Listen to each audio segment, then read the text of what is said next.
Je suis Marc-François Didier, je suis urbaniste et paysagiste et je suis chef de projet sur la ville de Langon pour le projet de ville. Et avant de s'interroger sur qu'est-ce qu'est une lisière et donner une définition précise d'une lisière, je m'interrogerai sur les différentes natures de lisières qu'il peut y avoir et quel est le rôle exact qu'il joue au niveau du territoire. Ce qui me paraît important pour ça, c'est de vraiment croiser les différentes approches. C'est-à-dire qu'en fait, un paysagiste regardera une lisière d'une certaine façon, un écologue le regardera d'une autre, un investisseur immobilier le regardera aussi d'une autre façon, il y a un élu le regardera d'une autre façon, il y a un exploitant agricole, il y a plein de façons différentes de voir.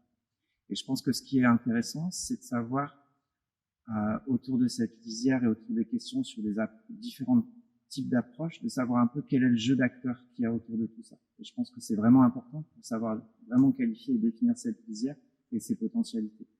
Et c'est vrai que du coup, la façon dont on approche ces portions de territoire, c'est extrêmement important de pouvoir les approcher de façon sensible. C'est-à-dire que comment une personne qui est amenée à déambuler dans ce lieu a une perception de ce lieu. Après, il y a une autre approche qui est extrêmement importante, c'est l'approche technique. Parce que du coup, il y a certaines lisières qui ont un usage fort techniquement extrêmement important dans le territoire. Très souvent, du coup, elles sont souvent immuables, ces lisières, parce qu'elles ont une fonction de régulation, donc sur les eaux inondables, sur plein de situations particulières par rapport à des questions de risque. Il y a une approche aussi qui est extrêmement importante et qui rejoint la question du jeu d'acteur, c'est l'approche sociologique. Ce qui est intéressant, c'est que ces lisières, elles ont un fort intérêt sur le fait qu'elles n'aient pas un usage défini. Dans le territoire, c'est intéressant d'avoir des lieux qui n'ont pas d'usage, des lieux de possible, des lieux de respiration, des lieux où en fait tout type d'appropriation, dans l'intérêt collectif toujours, soit possible. Mon approche, elle est essentiellement au travers de l'usage. C'est-à-dire qu'en fait, je vais essayer de trouver des traces sur quelle est la nature des usages sur ces espaces-là. Parce que forcément, sur des questions d'aménagement, des questions d'urbanisme, c'est vraiment là où on va aller chercher quelles sont les fonctions et quelle fonction a cet espace dans l'enchaînement de l'ensemble des espaces que gère la collectivité. Et c'est là que c'est extrêmement important. Alors après, ces usages, je les résume pas uniquement à l'usage humain, c'est-à-dire qu'en fait, ces notions de traces, elles sont aussi propres à la biodiversité, de savoir aussi à un moment donné que il y a des chemins qui sont réalisés par des animaux qui passent, voilà. Donc il y a tout un ensemble comme ça pour se dire, voilà, dans l'ensemble du site et dans l'équilibre complet du site, qu'est-ce qui se passe et comment ces choses cohabitent ensemble et comment elles cohabitent positivement et qu'est-ce qui peut à un moment donné rompre cet équilibre. C'est ça qui est important. Finalement, je crois que le conseil que j'aurais à donner aux élus quand ils sont dans ce cadre de ces documents d'élaboration de ces documents d'urbanisme, c'est d'abord de les pointer, de les définir, c'est d'avoir tout simplement une carte et de dire elles sont où nos lisières et qu'est-ce qu'on considère comme étant des lisières. De faire ce travail-là avec les équipes qui seront en charge de l'élaboration du PLU.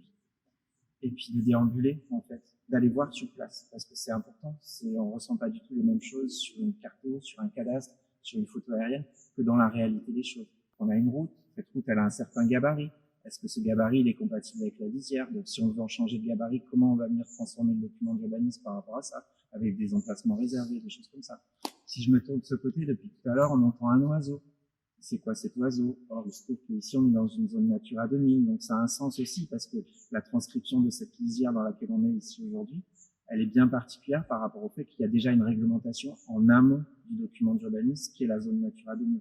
Voilà, je pense que l'expérience du terrain, avant tout, elle est essentielle. En face, on a une PMI qui est d'un coup une lisière et la présence du végétal dans un milieu hospitalier, c'est extrêmement important par rapport aux questions de qualité de vie, par rapport aux questions de guérir, de bien-être, voilà. Donc c'est toutes ces questions en fait d'un coup qui vont donner du sens à la présence d'une lisière sur un territoire en particulier. Alors donc ici, on est sur la vallée du Brion. C'est une zone Natura 2000. On est vraiment dans une lisière et c'est pour ça que je rejoins vraiment l'importance. Je vais reparler de l'importance de définir la lisière, de la question de savoir où elle est cette lisière. Ici, on n'est pas sur une lisière qui est en fin d'urbanisation. C'est pas une lisière qui est au bout d'une zone AU, une zone construite de lotissement et où derrière on aura de la vigne. On est en fait dans une lisière qui est dans un entre-deux, finalement. et ça lui donne une particularité et quelque chose de très différent. En fait, c'est une lisière qui a une capacité de créer du lien entre des zones urbanisées qui sont ici derrière, qu'on aperçoit, qui sont des zones de lotissement, et puis juste à 400 mètres derrière, on a le centre historique de la ville. Donc c'est vraiment l'opportunité et la chance du territoire et de la ville de Langon d'avoir à moins de 400 mètres à pied de son centre-ville et de secteur de lotissement un espèce d'immense secteur paysager pour avoir un lieu qui soit récréatif. J'ai tendance à dire, et on a commencé à le faire, il y a juste à ouvrir des chemins, et ça y est, c'est parti. Et petit à petit, les nouveaux usages vont se créer. Et le deuxième point qui est extrêmement important par rapport à ça, c'est qu'en fait, ce lieu, il a capacité à être levier par rapport à toute une politique d'aménagement et une politique environnementale sur le territoire. C'est-à-dire qu'en fait, plutôt que de se dire c'est la ville qui va venir sur ce territoire, c'est l'inverse. C'est ce territoire qui va aller sur la ville. Comment en fait ce lieu qui est préservé, qui est une zone Natura 2000, qui comporte des éléments de biodiversité, va être en capacité de pouvoir définir et de qualifier des espaces urbains en plein centre-ville, en centre historique, même sur les petites villes en centre historique, savoir comment on intègre la nature et comment on intègre la biodiversité dans ces espaces. Donc du coup, ça veut dire que le site du Brillon, c'est plus qu'en fait un parc potentiel, c'est une zone naturelle et c'est une zone naturelle qui a capacité à se diffuser dans l'ensemble du territoire et du coup de venir vraiment s'immiscer et créer des continuités écologiques sur l'ensemble du territoire et vraiment travailler sur les questions de renaturation. On a des espaces qui sont extrêmement imperméabilisés, des façons d'aménager, de construire le territoire qui fait qu'on a imperméabilisé, ce qui nous pose des questions pluviales, qui nous pose forcément des questions de gestion de ces eaux pluviales, qui est de la compétence directe de la collectivité. Donc pour un élu, c'est important. De se poser la question, comment est-ce qu'on va faire pour gérer l'infiltration des eaux directement sur site, à la parcelle, dans des espaces publics.